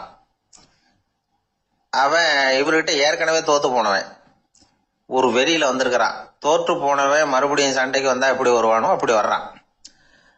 ஒரு வெறியில வந்தா ஜெயிச்சுட்டான். என்னாச்சு இவரோட நிலைமைன்னா, நாட்டை இழந்துட்டார், எல்லாத்தையும் இழந்துட்டார். கடைசியா ஒரு அடிபட்ட குதிரையில ஏறி தப்பிச்சு போயிட்டார், வேற வழி இல்லைன்னு. பின்னாடி துரத்திக்கிட்டு வராங்க. இவர் ஒரு மலை உச்சிக்கு போயிட்டார், அதுக்கும் அப்பால போக முடியாது. ஏன்னா அந்த பக்கம் பயங்கர பள்ளம். உல்லாச பயணிகள் கண்டு கழிக்கிற இடம் அது. ஆனா இவருக்கு அது சாவு பயணத்தின் வாசல், திரும்பவும் முடியாது. அவ்வளவு குறுகிய பாதை அது, வேற வழியே இல்லை. இந்த நேரம் சூரிய ஒளி மோதிரத்துல பட்டு மின்னிச்சு. உடனே இவருக்கு ஞாபகம் வந்தது. மோதிரத்தை திறந்து படிக்கிறார். அதுல இருந்த வாசகம், இந்த நிலையும் மாறிவிடும், this too will pass away. அவருக்கு ஒரு தைரியம் வந்தது. பின்னாடி வந்தவங்களும் திசை மாறி வேற எங்கேயோ தேடி போயிட்டாங்க. அவங்க விரட்டிக்கிட்டு வரலன்னா இவ்வளவு அழகான ஒரு இடம் இருக்கிறதே எனக்கு தெரியாம போயிருக்குமேன்னு நினைச்சார். இவ்வளவு அழகை ரசிக்கிறதுக்காக ஒரு நாட்டையே கூட இழக்கலாம்னு தோணுச்சு அவருக்கு. அமைதியா அந்த அழகை ரசிச்சார். எதிரிகள்லாம் எங்கேயோ போயிட்டாங்க. மன்னர் நாடு திரும்பினார். மறுபடியும் படைகளை திரட்டினார். கொஞ்ச நாள்ல படை எடுத்துக்கிட்டு போனார். யாருகிட்ட தோத்து போனாரோ அவரையே வெற்றி கண்டு திரும்பி வர்றார். வரவேற்பு விழா பிரமாவப்படுது. ஆடல் பாடல் கோலாகலம். இதை பார்த்ததும் அந்த ராஜாவுக்கு தலைகால புரியல. நம்மள இனிமே யாராலையும் ஜெயிக்க முடியாதுன்னு நினைச்சார். அகம்பாவம் லேசா எட்டி பார்த்தது. இப்ப மறுபடியும் சூரிய ஒளிப்பட்டு மோதிரம் மின்னிச்சு. அதை திறந்து மறுபடியும் படிக்கிறார். இந்த நிலைமையும் மாறிவிடும், this too will pass away. அவ்வளவுதான். அவர் மனசு அடங்க ஆரம்பிச்சுட்டது, ஆணவம் போயிட்டுது. இதுல இருந்து நாம தெரிஞ்சுக்க வேண்டியது என்னன்னா, எந்த சூழ்நிலையிலையும் நாம கவலைப்பட வேண்டியதில்லை. ஏன்னா இங்க எதுவுமே நிரந்தரம் இல்லை. அந்த ராஜா மாதிரியே நம்ம ஆளு ஒருத்தன் ஒரு மோதிரம் போட்டிருந்தான், அதுக்குள்ள அவன் எழுதி வச்சிருந்த வாசகம் எதுக்கும் கவலைப்படாதே அப்படிங்கிறது தான். ஒரு நாள் பயங்கரமான கவலையோட உட்காந்துருந்தான். பக்கத்துல இருந்தவங்க சொன்னாங்க, இது மாதிரி சந்தர்ப்பத்துலதான் நீ உன் மோதிரத்தை திறந்து பார்க்கணும்னாங்க. இவனுக்கு கவலையோட எரிச்சலும் சேர்ந்துகிட்டது. அது எப்படி முடியும், இப்ப திருட்டு போனது என்னோட அந்த மோதிரம் தானே அப்படின்னு சொல்லிவிட்டு தலையில கை வச்சுட்டு உட்காந்துட்டான். இப்படிலாம் சொல்றது உண்டு. இருந்தாலும் நாம எந்த சூழ்நிலையிலையும் கவலைப்பட வேண்டியதில்லை அப்படிங்கிற உண்மையை புரிஞ்சுக்கணும். அப்படி கவலைய வெல்றதுக்கான வழி தெரிஞ்சுட்டதுன்னா வாழ்க்கையில வெற்றி நிச்சயம். இந்த உலகத்துல எத்தனை வகையான மனிதர்கள் இருக்கிறாங்க, ஒவ்வொரு மனிதனுமே ஒவ்வொரு வகை அப்படிங்கிறாங்க விஞ்ஞானிகள். மனிதர்களை 3 வகையா பிரிக்கலாம் அப்படின்னு சொல்றாங்க மெய்ஞானிகள். இவங்களை பத்திலாம் ஏற்கனவே நாம பேசியிருக்கிறோம். இப்ப டாக்டர் எட்வர்டு பேட்ச் அப்படிங்கிற நிபுணர் என்ன சொல்றாரு தெரியுமா? மனிதர்களை 7 வகையா பிரிக்கலாம்ங்கிறார். மனிதர்களின் மனநிலை அடிப்படையில அவங்களை 7 விதமா வகைப்படுத்துறார் அவர். சரி, அது என்ன 7 வகை? முதல் வகை என்னன்னா, பயந்த குணம் உள்ளவங்க. சார் ரொம்ப பயந்த சுபாவம், வீட்டுல கூட வாயே திறக்க மாட்டார், சாப்பிட போறப்ப மட்டும்தான் கொஞ்சம் வாயை திறப்பார், அப்புறம் மூடிக்குவார் அப்படின்னு சில பேரை பத்தி நாம பேசிக்கிறது உண்டு. இவங்கெல்லாம் இந்த வகை, அதாவது பயந்த குணம் உள்ளவர்கள் அப்படிங்கிற முதல் வகை. சரி, ரெண்டாவது வகை என்னன்னா சஞ்சலப்படுகிறவர்கள். எதுக்கு எடுத்தாலும் கலக்கம், குழப்பம், இப்படியே காலம் தள்ளிட்டு இருப்பாங்க. பல பேர் பார்த்துருப்பீங்க. அவங்கெல்லாம் இந்த வகை. மூணாவது வகை என்னன்னா யதார்த்த உலகை மறந்து கற்பனை உலகத்திலேயே மிதக்கிறவங்க. இளைஞர்கள், கவிஞர்கள், இப்படி பல பேர் இருக்கிறாங்க. எப்ப பார்த்தாலும் கற்பனை உலகத்திலேயே மிதந்துகிட்டு இருப்பாங்க. கிட்டத்துல போய் என்னங்க ஒரு மாதிரியா இருக்கிறீங்க அப்படின்னு கேட்டு பாருங்க. அவங்களெல்லாம் ஏதோ ஒரு அற்ப புழுவை பாக்குறது மாதிரி அவங்கள பார்ப்பாங்க. அதுவும் அந்த வானத்து நிலாவை பாருங்கள், அது என்னை வா வான்னு கூப்பிடுது, எனக்கு சீக்கிரத்துல ஒரு நாள் சிறகுகள் முளைக்கும், சிறகடித்து வானத்துல பறந்து போவேன், அந்த செல்ல நிலாவை கொஞ்சிவிட்டு வருவேன், இப்படிலாம் பேசிட்டு இருப்பாங்க. கொஞ்சிறது அப்புறம் இருக்கட்டும், இப்ப கஞ்சிக்கு வழியே பாருப்பா அப்படின்னா அதை காதுல வாங்க மாட்டாங்க. நாம ஏதோ இந்த உலகத்தை அனுபவிக்க தெரியாதவர்கள் மாதிரி நம்மளை அவங்க கவனிப்பாங்க. இப்படி ஒரு ரகம். நாலாவது வகை மனிதர்கள் எப்படின்னா, இவங்க தனிமை உணர்வு மிக்கவர்கள். இவங்க மற்றவங்களோட இயல்பா நெருங்கி பழகிறதில்ல. தான் உண்டு தன்னுடைய வேலை உண்டுன்னு இருந்துட்டு போறவங்க. அடுத்த வீட்டுல இருக்கிறவர் யார் அப்படின்னு கேட்டா கூட அடுத்த வீடுன்னு ஒண்ணு இருக்கா அப்படிங்கறது மாதிரி நம்ம முகத்தை பார்ப்பாங்க. அவங்க கிட்ட மேற்கொண்டு நாம என்னத்தை பேச முடியும்? இப்படி ஒரு வகை. ஐந்தாவது வகை மனிதர்கள் எப்படின்னா, இவங்க மற்றவங்க செல்வாக்குக்கு உட்பட மறுப்பவர்கள். அடுத்தவங்களோட செல்வாக்குக்கு இவங்க ஆட்படுறதில்ல. நான் யார் தெரியுமான்னு கேட்டா அதை தெரிஞ்சுட்டு எனக்கு என்ன ஆக போதும்பாங்க. இவங்கெல்லாம் அந்த ரகம். ஆறாவது வகை மனிதர்கள் எப்பவும் எதுலையும் பற்று இல்லாம இருக்கிறவங்க. இது ஒரு துறவு மனப்பான்மை. இயல்பாவே சில பேர் இப்படி உண்டு. அவங்களுக்கு எதுலயும் ஒரு ஈடுபாடு இருக்காது. அப்படிப்பட்டவங்க எல்லாம் ஆறாவது வகை. ஏழாவது வகை மனிதர்கள் மற்றவங்க கவலைய தன்னுடையதா ஆக்கிக்கிட்டு கவலைப்படுறவங்க. இவங்கெல்லாம் மகாத்மாக்கள். தாம் வேறு அடுத்தவங்க வேறு அப்படிங்கிற எண்ணம் இவங்களுக்கு வர்றதில்லை. அதனால அடுத்தவங்களுக்கு ஒரு துன்பம் வந்ததுன்னா இவங்களால சும்மா இருக்க முடியறதில்ல. ஆக கூடி இப்படி 7 விதமான மனிதர்களை அடையாளம் காட்டுறார் அந்த நிபுணர். இதுல நாம எந்த வகையில வர்றோம் அப்படிங்கறத நாம தான் அடையாளம் கண்டுபிடிக்கணும். எனக்கு தெரிஞ்ச ஒரு மனிதர் உண்டு. அவர் ஒரு வித்தியாசமான வகை. எதையும் நடைமுறை சாத்தியமா சிந்திக்கிறவர். எப்பவும் அடுத்தவங்களும் நல்லா இருக்கணும், நாமும் நல்லா இருக்கணும் அப்படின்னு ஆசைப்படுறவர். அவருக்கு ஒரு சமயம் திடீர்னு உடம்பு சுகம் இல்லாம போயிட்டுது. டாக்டர் கிட்ட போனார், பணம் கொடுத்தார், வைத்தியம் பார்த்துக்கிட்டார். அவர் எழுதி கொடுத்த மருந்து சீட்டை வாங்கினார். ஒரு மருந்து கடைக்கு போனார், பணம் கொடுத்தார், மருந்து வாங்கினார். அதை எடுத்துட்டு வீட்டுக்கு வந்தார். அதுக்கப்புறம் அந்த மருந்து அவர் சாப்பிடணும்ல, சாப்பிடவே இல்லை. அப்படியே சும்மா வச்சுட்டார். அவரை பார்த்து கேட்டேன், ஏன் சார் இப்படி பண்றீங்க? வீண் செலவு தானே இது, நீங்க ஏன் டாக்டர் கிட்ட போய் பணம் செலவு பண்ணுனீங்கன்னு கேட்டேன். அவர் சொன்னாரு, டாக்டர் வாழணும் இல்லையா, அதனாலதான் அப்படின்னார். சரி, அப்புறம் ஏன் மருந்து வாங்கினீங்க அப்படின்னு கேட்டேன். மருந்து கடைக்காரர் வாழணும் இல்லையா, அதனாலதான் அப்படின்னார். சரி, அப்புறம் ஏன் வாங்கின மருந்து சாப்பிடாம வச்சுட்டீங்க அப்படின்னதுக்கு, நான் வாழணும் இல்லையா அதனாலதான் அப்படின்னார். இவர் வாழ்க்கையை புரிஞ்சுக்கிட்டவர். இப்படி வாழ்க்கையை புரிந்து கொண்டு வாழ தெரிஞ்சுக்கணும். எந்த வகை மனிதர் நாம் அப்படிங்கறத புரிஞ்சுக்கிட்டு வாழ்ந்தோம்னா வாழ்க்கையில வெற்றி நிச்சயம். குடும்பத்துல ஒருத்தர் அனுசரிப்பு தன்மைங்கிறது ரொம்ப அவசியம். கணவன் மனைவின்னா அனுசரிச்சு போகணும்னு சொல்லுவாங்க. அதாவது ஒரு கணவன், அதுக்காக தான் அந்த காலத்துல எல்லாம் ஒரு வீட்டுக்கு மாப்பிள்ளை தேடுறதுங்கிறது ஒரு பெரிய குடும்பத்தை நிர்வகிக்கிற அளவுக்கு ஒரு கணவனா வரக்கூடிய எப்படி இருக்கணும் அப்படின்னா, அந்த காலத்துல புலி வேட்டைக்கு போகணும். ஒரு பொண்ணுக்கு மாப்பிள்ளை தேடுறதுன்னா நம்ம தமிழ் பழக்கம் என்னன்னா, காட்டுக்கு போய் ஒரு புலியை வேட்டையாடிட்டு வரணும். அந்த புலி பல்லு அல்லது நகத்தை கொண்டுட்டு வரணும் அந்த இளைஞன். அதை வீட்டில் கொடுப்பான். அதை தான் கட்டி அதை இதாக கட்டுவாங்க, மாலையா போடுவாங்க, தாலியாக கட்டுவாங்க. அதாவது வீரம் இருக்கா பையனுக்குன்னு பார்ப்பாங்க. ஒரு பொண்ணு வேணும்னா நீ முதல்ல வீட்டுக்கு பொண்ணு கேட்க போகக்கூடாது, காட்டுக்கு போகணும். போய் புலியை கொண்டு வா, அதுக்கப்புறம் தான் உனக்கு பொண்ணு அப்படின்னு சொல்லுவாங்க. இப்போலாம் ஏன் போறது இல்லைன்னா, இப்போலாம் ஒருத்தனை காட்டுக்கு போய் புலிப்பல் கொண்டு வரனா புலி தான் மாப்பிள்ளையா வரும். அதனாலதான் இப்போ போறது இல்லை யாரும் காட்டுக்கு. அப்போ பெண்களும் ரொம்ப வீரமா இருந்தாங்க. பெண்கள் மூலம் அந்த காலத்துல எப்படின்னா, முறத்தாலேயே புலியை துரத்துவாங்களாம். நம்ம பழைய பாட்டுல எல்லாம் பார்த்துருப்பீங்க. முறத்தால புலியை விரட்டினாங்கன்னு வரும் பழைய பாட்டு. அந்த அளவுக்கு பெண்களுக்கு வீரம். இப்போ கல்யாணம் ஆகி இந்த காலத்துல ஒரு கணவனை விரட்டிட்டு வந்தாங்களாம் முறத்தை எடுத்துக்கிட்டு. ஒரு மனைவி அவன் பயந்துட்டு வெளில ஓடி வரான். பின்னாடி முறத்தை எடுத்துட்டு அந்த அம்மா ஓடி வருது. இவனை தனியா பிடிச்சி கொண்டு போய், என்னப்பா இந்த மனைவிட்டு இப்படி பயந்து ஓடி வரைய, முறத்தால துரத்துறா இப்படி வரைய அப்படின்னு. அவன் அப்படியே தடுமாறிக்கிட்டு, அதெல்லாம் ஒன்றும் இல்லை, அவன் என்ன புலியா நினைக்கிறா, அப்படின்னு ஒரு பெருமையாக சொல்லிட்டானா. அந்த காலத்தில் புலியை தான் முறத்தால் விரட்டினாங்க, இப்போ புருஷனை விரட்டுறாங்க அப்படின்னு சொல்லி. அப்படி அந்த காலத்தில் கணவனுக்கு ஒரு குடும்பத்தை நிர்வகிக்கிற திறமை இருக்கா, உடல் வலிமை தான் முக்கியம். இப்போ கூட மதுரை பக்கத்தில் ஐயாவுக்கு தெரியும், அந்த இளவட்டக்கல்லுன்னு ஒரு ஊர் எல்லையில் கிடக்கும். ஊர் எல்லையில் ஒரு பெரிய கல் கிடக்கும். அந்த ஊருக்கு பொண்ணு கேட்க போகிறவங்க அந்த கல்லை தலைக்கு மேலே தூக்கி காட்டணும். அப்படியே தூக்கி தலைக்கு மேலே வசதி கீழே போடணும். அந்த வலு இருந்தால் தான் நீங்கள் அந்த ஊருக்குள்ளேயே போகலாம், பொண்ணு கேட்கறதுக்கு போகலாம். இல்லைன்னா நீ திரும்பி போக வேண்டியதான். அந்த வலிமை இருக்கா மாப்பிள்ளைன்னு பார்க்குறாங்க. இளவட்டக்கல்லுன்னு பேர். அப்போ என்ன பண்ணாங்கன்னா, ஒரு 1000 வருஷத்துக்கு முன்னாடி அந்த கல்லை தலைக்கு மேலே தூக்கி கீழே போடுவாங்களாம். ஒரு 500 வருஷத்துக்கு முன்னாடி அப்படி கொஞ்சம் தூரம் இடுப்பு அளவுக்கு தூக்கி கீழே போட்டுக்கிட்டு இருந்திருக்கிறாங்க. அதுக்கப்புறம் ஒரு 100 வருஷத்துக்கு முன்னாடியெல்லாம் அப்படி முழங்கால் அளவுக்கு அப்படி தூக்கி போட்டால் போகிறோம்னு வச்சுருந்தாங்களாம். இப்போ நான் அந்த ஊருக்கு என் கூட பழனிசாமின்னு ஒருத்தர் இருக்கார். அவர் போய், உனக்கு எப்படிப்பா இந்த ஊரில் கல்யாணம் ஆச்சு அப்படின்னா, இப்போலாம் நாங்கள் தொட்டு கும்பிட்டா போகிறோம், அதை அசைக்கிறது கூட இல்லை. அப்படி ஆகிட்டுது. ஒரு குடும்பத்தை கணவனாக வரப்போகிறவனுக்கான தகுதி அந்த காலத்தில் அப்படி இருந்துதான். அப்படி கணவன் தேர்ந்தெடுக்கிறது, குடும்ப தலைவனை தேர்ந்தெடுக்கிறது ஒரு பெரிய காரியம். ஒரு பெரிய செல்வந்தர் போட்டி வச்சாராம், ஒரு நீச்சல் குளம். அதில் யார் வேணாலும் குதிச்சு அந்த பக்கம் போய் கரையேறலாம். அந்த நீச்சல் குளத்தில் விஷப்பாம்புலாம் கிடக்கு.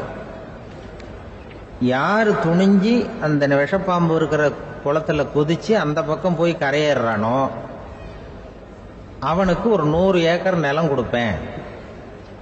அது வேண்டான்னா ஒரு 1000 ஆடு கொடுப்பேன். அதுவும் வேண்டான்னா என் பொண்ணை கொடுப்பேன் அப்படின்னு போட்டி வச்சார். அதான் மாப்பிள்ளையை தேர்ந்தெடுக்கிறதுக்கு அவர் ஒரு வழி, நீச்சல் குளத்தில் குதிச்சு கரையேறணும். இப்போ அந்த ஊரில் இருக்கிற இளைஞர்கள்லாம் பார்க்குறாங்க அந்த குளத்தில் குதிக்கணும்னு. ஆனால் குளத்தில் ஒரே விஷப்பாம்பெல்லாம் கிடக்கு. இது என்ன பண்ணுறதுன்னு பார்த்தா யாருமே குதிக்கிறதுக்கு தைரியம் வரல. திடீர்னு ஒருத்தன் துணிஞ்சு குதிச்சான். படபடன்னு அடிச்சுட்டு போய் அந்த பக்கம் கரையேறிட்டான். கரையேறின உடனே பரவாயில்லையே ஒரு ஆள் வந்துட்டான்னு சொல்லி அவனை அந்த இளைஞனை போய் பிடிச்சிட்டு வந்தாங்க.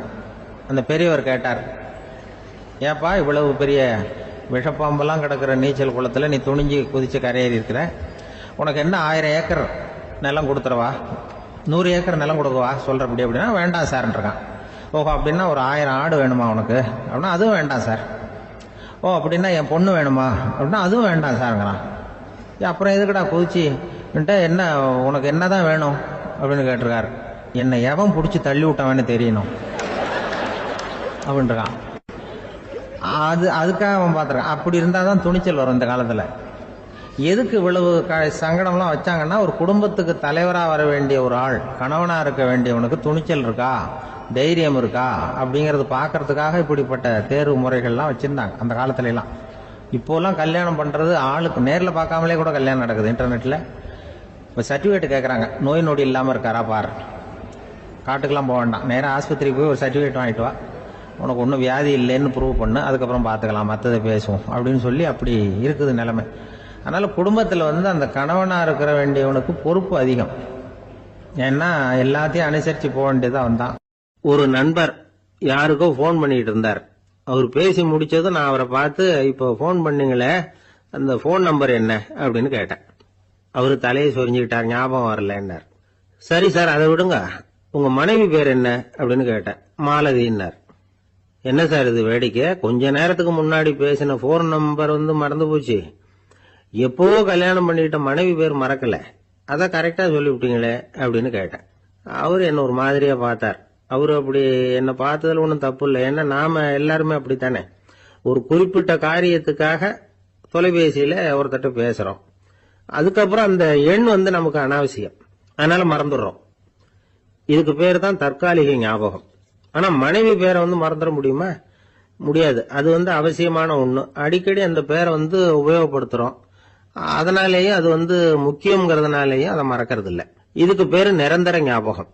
சரி, இந்த தற்காலிக ஞாபகம், நிரந்தர ஞாபகம், இது 2 ஞாபக அளவுகளையும் கட்டுப்படுத்துறது எது அப்படின்னா, மூளைக்குள்ள நடக்கிற மின்சார நடவடிக்கைகள் தான். தற்காலிக ஞாபகம் ஒரு மின்னல் மாதிரி தோன்றி மறையுது. நிரந்தர ஞாபகம் ஒரு படிவம் போல மூளையில படிஞ்சுடுது. ஒரு சம்பவத்தின் பல பிரதிகள் மூளையில பல்வேறு பகுதிகளிலேயும் படியறதுனால ஒன்னு மறைஞ்சாலும் மறந்தாலும் இன்னொன்னு மறையறதில்ல.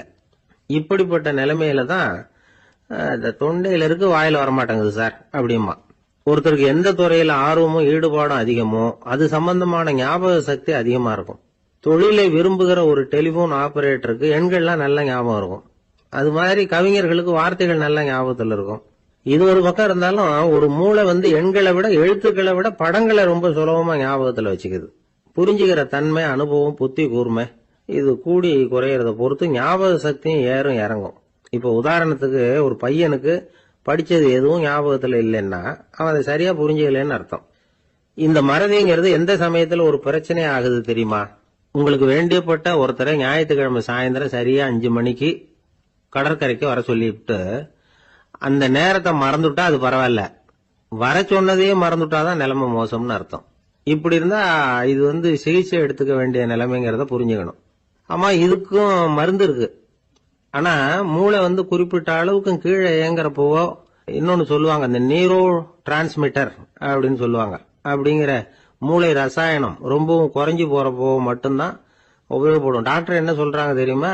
மூளையை பொறுத்த வரைக்கும் அதுல ஞாபக சக்தி அதிகமா உள்ள மூளை, மறதி உள்ள மூளை அப்படின்னு ஒண்ணும் கிடையாது அப்படிங்கிறாங்க. நினைவு வச்சுக்கிறதுக்கு பயிற்சி அளிக்கப்பட்ட மூளை, பயிற்சியற்ற மூளை அப்படின்னு வேணும்னா சொல்லலாம் அப்படின்னு சொல்றாங்க. அதனால நம்ம ஞாபக சக்திங்கிறது நம்ம கிட்ட இருக்கிற பயிற்சி, முயற்சி இதை பொறுத்துதான் அமையும். ஒருத்தர் ஒரு பென்சிலை எங்கேயோ வச்சுக்கிட்டு தேடிக்கிட்டு இருந்தார். அப்புறம் என்னமோ தீவிரமா யோசனை பண்ணி அதை ஞாபகப்படுத்தி பாத்துக்கிட்டு இருந்தாராம். எதிரில் உட்கார்ந்து இருந்தவர் சொன்னார், பென்சிலை தானே தேடிட்டு இருக்கீங்க, அது உங்க வலது காதுல இருக்குது சார் அப்படின்னாராம் அவரு. இதுக்கு அவரு சொல்லியிருக்காரு, பென்சிலை வலது காதுல தான் வச்சிருக்கேங்கிறது எனக்கு நல்லா ஞாபகம் இருக்கு, ஆனா எது வலது காதுங்கிறது தான் மறந்து போச்சு அப்படின்னாராம்.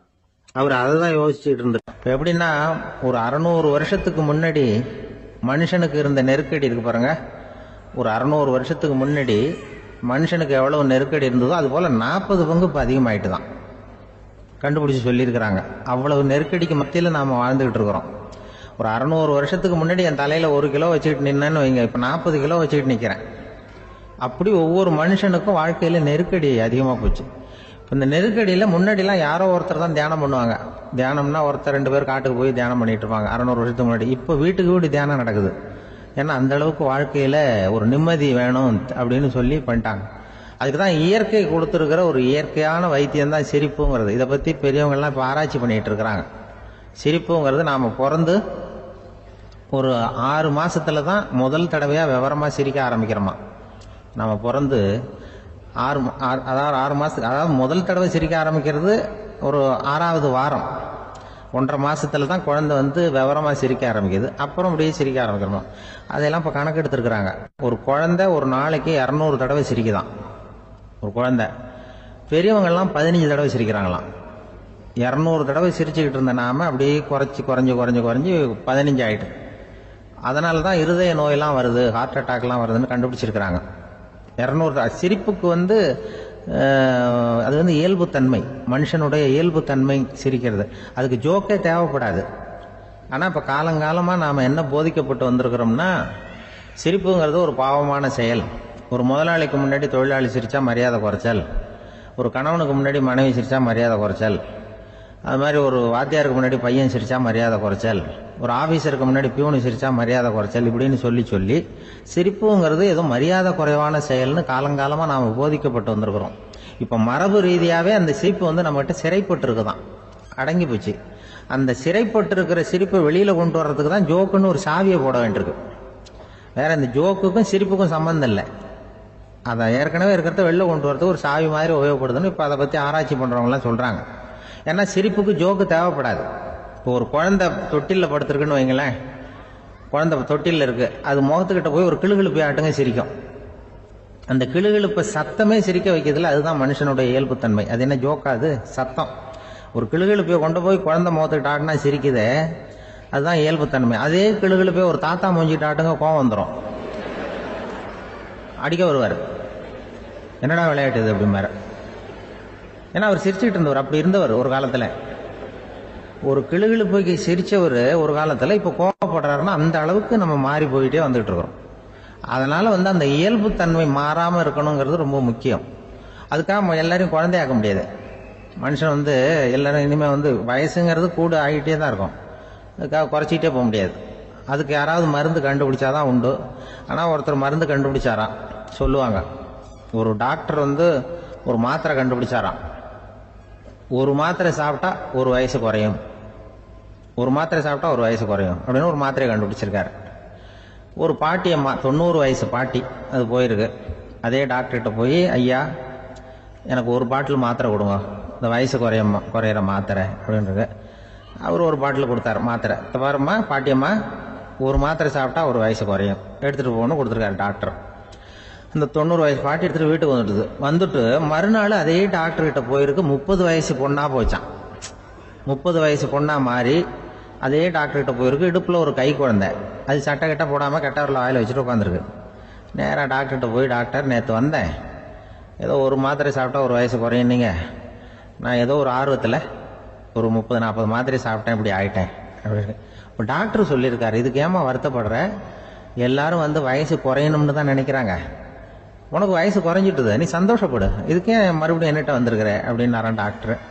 அப்போ அந்த அம்மா சொல்லிச்சேன், என்னை பற்றி பரவாயில்ல டாக்டர், என் இடுப்பில் பாருங்க கை குழந்தை, இது சட்டை போடாமல் உட்காந்துருக்கு, கட்டவரில் வேலை வச்சுட்டு உட்காந்துருக்கு, இது ரொம்ப ஆர்வத்தில் ஒரு 70 மாத்திரையை சாப்பிட்டு விட்டுது, இது என் வீட்டுக்காரரு. இவர் வந்து இடுப்பை விட்டு கீழே இறங்க மாட்டேங்கிறாரு. நான் எதையாவது கொடுத்து இனிமேதான் வயசை கூட்டி இறக்கி விடுவேன் டாக்டர் அப்படின்னு தான். அவர் வந்து ஏதோ நமக்கும் இதுக்கும் சம்மந்தம் இல்லைங்கிறது மாதிரி கட்டாரில் வச்சுட்டு அவர் பாட்டு உட்காந்துருக்காரு. ஏதோ நமக்கு இந்த உலகமே இல்லை, நமக்கு சம்மந்தம் இல்லைங்கிற மாதிரி உட்காந்துருக்காரு. இப்படியே நான் தூக்கிட்டு எங்கே அலையிறது அப்படின்னு தான். அதனால வந்து வயசை குறைக்கிறது இயற்கைக்கு விரோதமாக நாம் பண்ண முடியாது. ஆனால் இந்த இயல்பு தன்மை மாறாமல் வச்சுக்கலாம். குழந்தை மாதிரி மாற முடியாதே தவிர அந்த குழந்தை தன்மையோடு வாழறதுக்கு கற்றுக்கணும். அதுதான் வாழ்க்கையில் இன்பமாக வாழறதுக்கு வழி. குழந்தை தனமாக இருக்கக்கூடாது, குழந்தை தன்மையோடு இருக்கணும்னு சொல்லுவாங்க. குழந்தை தன்மைங்கிறது வேற, குழந்தை தனம்ங்கிறது வேற. அப்படி ஒரு மாத்திரை கண்டுபிடிச்சிட்டா இப்போ யாராவது ஒருத்தவங்க இடுப்பில் குழந்தைய தூக்கிட்டு போனால் போய் கேட்கணும், ஏம்மா இது ஏன் வீட்டுக்காரரா உன் குழந்தையா அப்படின்னு கேட்டு அதுக்கப்புறம் அவருக்கு வணக்கம் சொல்லணும். இப்படிலாம் ஆகிடும் நிலைமை. இயற்கையை வந்து நம்ம மாற்ற முடியாது, அதுக்கு தகுந்தாப்புல தான் நாம் வந்து பண்ணணும். குழந்தை தன்மையோடு வாழறதுக்கு குடும்பத்தில் குழந்தை தன்மைங்கிறது எப்படின்னா, இப்போ ஒரு சில பேருக்கு அந்த குழந்தை தன்மை உண்டு. ஒரு வீட்டில் ஒரு புள்ள படுத்திருக்கு, அம்மா வந்து எழுப்புறாங்க, காலேஜுக்கு நேரமாச்சு எழுந்திருப்பா, காலேஜுக்கு நேரமாச்சு எழுந்திருப்பா அப்படின்னு. அந்த அம்மா அந்த புள்ள சொல்லியிருக்கு, ஐயோ எனக்கு காலேஜுக்கு போகிறதுக்கு பிடிக்கலம்மா, என்னை வந்து தொந்தரவு பண்ணாத, காலேஜுக்கு போகிறதுக்கு எனக்கு பிடிக்கல அப்படின்னு தான். அப்போ அந்த அம்மா சொல்லியிருக்கு, ஏன் உனக்கு காலேஜுக்கு போகிறதுக்கு பிடிக்கல, கல்லூரிக்கு போகிறதுக்கு, அதுக்கு 2 காரணம் சொல்லு அப்படின்னு இருக்க. அப்போ அந்த புள்ள சொல்லிச்சான், ஏன் பிடிக்கலன்னா, கல்லூரியில் இருக்கிற வாத்தியாருக்கும் என்ன பிடிக்க மாட்டேங்குது, ஆசிரியர்களுக்கும். 2வது காரணம், கல்லூரியில் படிக்கிற மாணவர்களுக்கும் என்ன பிடிக்கல, அதனால நான் காலேஜுக்கு போக மாட்டேன்ற குழந்தை புள்ள சொல்லியிருக்கு. அம்மா வந்து அப்படிலாம் நீ இதுக்காக போகாமல் இருக்கக்கூடாது, நீ போய் தான் ஆகணும் அப்படின்னு பிடிவாதமாக அந்த அம்மா பிள்ளைய எழுப்பினாங்களாம். சரி நான் எதுக்கு காலேஜ் போகணும்னு சொல்கிறேன், அதுக்கு நீ 2 காரணம் சொல்லு அப்படின்னு தான் அந்த புள்ள. அப்போ அந்த அம்மா சொன்னாங்களாம், நீ ஏன் காலேஜுக்கு போகணும்னா, முதல் காரணம் உனக்கு வயசு 52, 2வது காரணம் நீ தான் பிரின்சிபால் அப்படின்னு தான். என்ன இருந்தாலும் அவங்க அம்மாவுக்கு அது புள்ள தானே, அதுதான் குழந்தை தன்மைங்கிறது. 52 வயசுலையும் குழந்தை தன்மையோடு இருக்கார் பாருங்க, அதுதான் அந்த குழந்தை தன்மையோடு வாழறது தான் வெற்றிக்கு வழின்னு சொல்லுவாங்க. ஆபீஸ்ல வேலை பார்க்குற ஒருத்தர் வந்தார். பேசாம ஒரு 10 நாள் லீவ் போட்டுடலாமா பாக்குறேன் அப்படின்னார். ஏன்னு கேட்டோம். என்னுடைய மேலதிகாரி ஒரு முசுடு சார், அவர்கிட்ட வேலை பார்க்கறது ரொம்ப கஷ்டமா இருக்குது அப்படின்னார். ஆபீஸ்ல வேலை பார்க்கறவங்க எல்லாம் ஒரு விஷயத்த நல்லா ஞாபகத்துல வச்சுக்கணும். மேலதிகாரிங்கிறவர் ஒரு பெரிய மகான் இல்லை, அவரும் ஒரு மானிட பிறவிதான். சராசரி மனுஷனுக்கு உள்ள பலம் பலவீனம் 2ம் அவருக்கும் உண்டு. அதனால அவரை கொஞ்சம் அனுசரிச்சு போறதுக்கு பழகிறது தான் நல்லது. மேலதிகாரிகள்ல பல வகை உண்டு, அதுல முக்கியமா 3 வகை.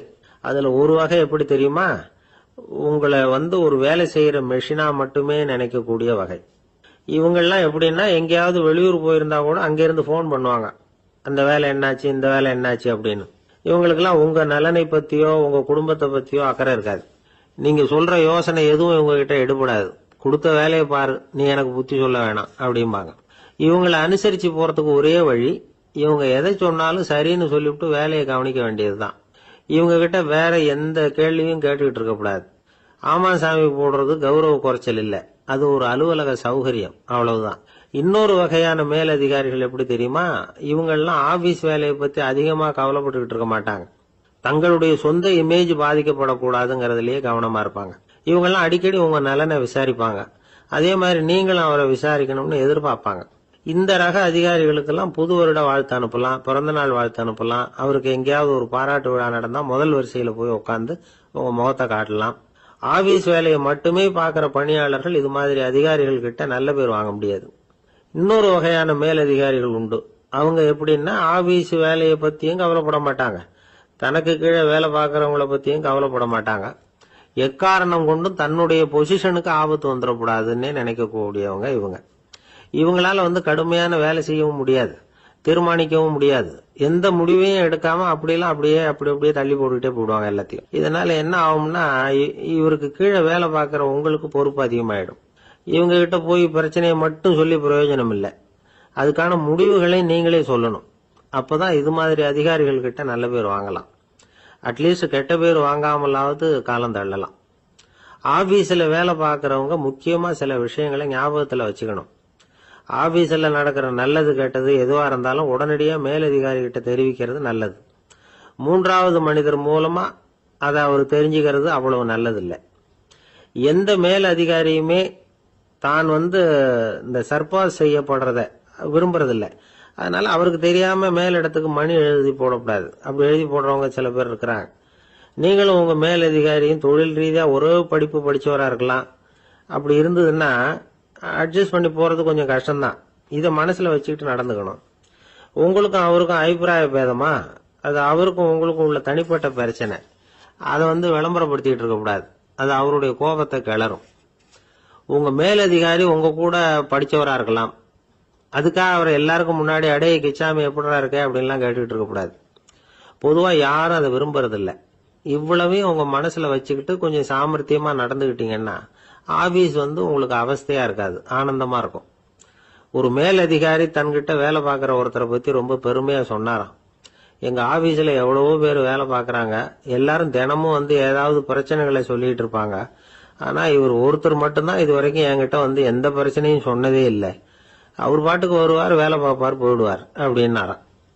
நான் உடனே அவ்வளவு பெருமைக்குரிய அந்த ஊழியரை பார்த்து கேட்டேன், ஏன்பா உன்னுடைய மேலதிகாரி கிட்ட நீ எந்த பிரச்சனையும் கொண்டுகிட்டு போறதே இல்லையாமே அப்படின்னு கேட்டேன். அதுக்கு அவர் சொல்றாரு,